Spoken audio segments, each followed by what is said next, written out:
Qu'est-ce que le diagnostic électricité?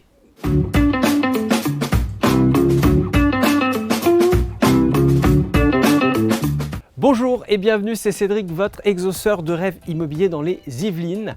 Dans cette vidéo, vous allez découvrir le diagnostic électricité. Mais avant tout, je vous rappelle que vous êtes libre de télécharger gratuitement, c'est toujours gratuit, mon guide qui est bourré d'astuces indispensables pour vendre votre bien immobilier dans les meilleures conditions pour vous. Le lien est quelque part dans la description de cette vidéo. Alors, le diagnostic électricité est obligatoire depuis le 1er janvier 2009 et il permet d'évaluer les risques pouvant mettre en danger les personnes et les biens. Alors oui, si vous êtes propriétaire d'un bien immobilier équipé d'une installation électrique et que vous souhaitez vendre ou louer.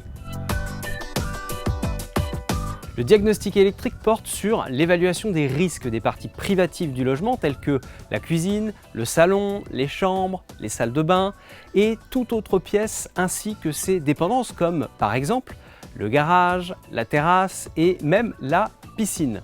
Alors pour la vente, il est obligatoire pour les installations de plus de 15 ans. Si vous avez refait par exemple votre installation électrique mais que celle-ci n'a pas donné lieu à un contrôle du consuel et qu'elle a plus de 15 ans, vous êtes aussi concerné. Pour la location, il est aussi obligatoire depuis le 1er janvier 2018 pour les installations de plus de 15 ans.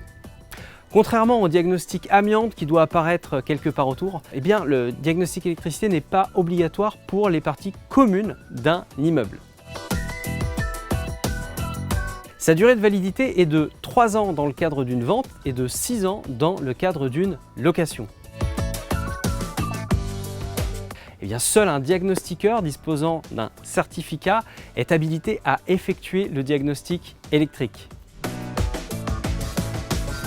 Pour réaliser ce diagnostic, le professionnel effectue près de 100 points de contrôle, comme par exemple le contrôle des interrupteurs, des sectionneurs, des fusibles, des disjoncteurs, des dispositifs différentiels, de la prise de terre et des liaisons équipotentielles, des classes de matériel électrique et différents modes de pose. Il sera également amené à démonter le tableau électrique, mais il n'est cependant pas autorisé à déplacer des meubles. Faites donc en sorte qu'il puisse accéder à l'ensemble des installations sans encombre.